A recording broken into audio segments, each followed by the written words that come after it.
Hello నమస్తే viewers, మీరు కూడా ఇలాంటి అదిరిపోయే చికెన్ ఫ్రై చాలా ఈజీగా చేసుకోవాలనుకుంటున్నారా? ప్రాసెస్ చెప్తాను. ముందుగా అయితే ప్యాన్ పెట్టుకోండి.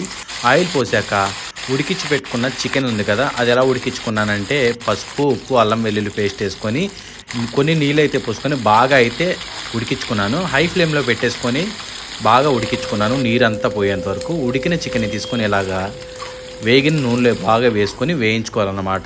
ఇలా గోల్డెన్ బ్రౌన్ కలర్లోకి వచ్చిన తర్వాత దీన్ని పక్కకి తీసి అయితే పెట్టేసుకోండి. దాని తర్వాత ఇదే నూనెలో కొంచెం అయితే నూనె యాడ్ చేసేసుకోండి.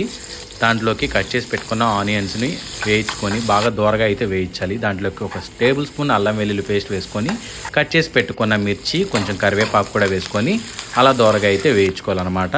కొంచెం చిటికెడంతా పసుపు కూడా వేసుకొని ఇంతకుముందు ఫ్రై చేసి పెట్టుకున్న చికెన్ కూడా వేసేసుకొని ఆ తాలింపు అంతా దానికి మిక్స్ అయ్యేలాగా మంచిగా అయితే కలుపుకోవాలన్నమాట.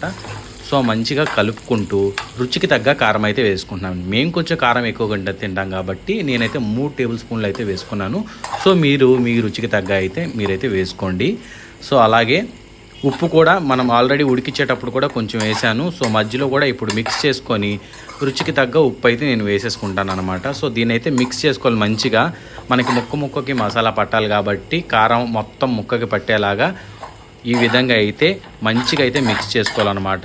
సో మీడియం ఫ్లేమ్లో పెట్టి ఇదే ప్రాసెస్ అంతా చేసుకోండి, లేదంటే ముక్క అనేది మాడిపోతుంది. సో ఇది ఎండి కొబ్బరి గరం మసాలా అనమాట. దీన్ని కూడా మంచి ఫ్లేవర్ వస్తుంది. దీనికి కూడా మంచి టేస్ట్ అయితే అందుతుంది ఈ మసాలా ఎండి కొబ్బరి వేయటం వల్ల. సో దీన్ని కూడా మీరు మంచిగా మిక్స్ చేసుకొని ఫైనల్గా ఉప్పు కారం సరిపోయిందో లేదో చూసి కొంచెం అలా ఉప్పు తగ్గితే ఉప్పు వేసుకోండి, లేదంటే లేదు. సో దీన్ని కూడా మంచిగా అయితే మిక్స్ చేసుకోవాలి మీడియం ఫ్లేమ్లో పెట్టి.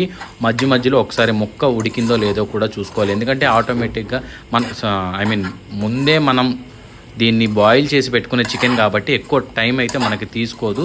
సో త్వరగానే మనకైతే ఫ్రై రెడీ అయిపోతుంది అన్నమాట. సో ఈ విధంగా అయితే మనకి చారుల్లో కానీ దేంట్లో కానీ అదిరిపోద్ది మనకి నంచుకుంటే. సో వేరే లెవెల్ ఉంటుంది టేస్ట్ అయితే. సో చూసారు కదా, ఇలా మంచిగా అయితే మిక్స్ చేసుకొని ఫైనల్గా కొత్తిమీర జల్లి దించేస్తే అదిరిపోయే చికెన్ ఫ్రై రెడీ అయిపోద్ది అనమాట. లేట్ చేయకుండా వేడి అన్నంలో అలాగ రసం వేసుకొని ఒక్కొక్క ముక్క నంచుకొని తింటే అదిరిపోద్ది. ఇలాంటి వీడియోలు మరిన్ని కావాలంటే నా ఛానల్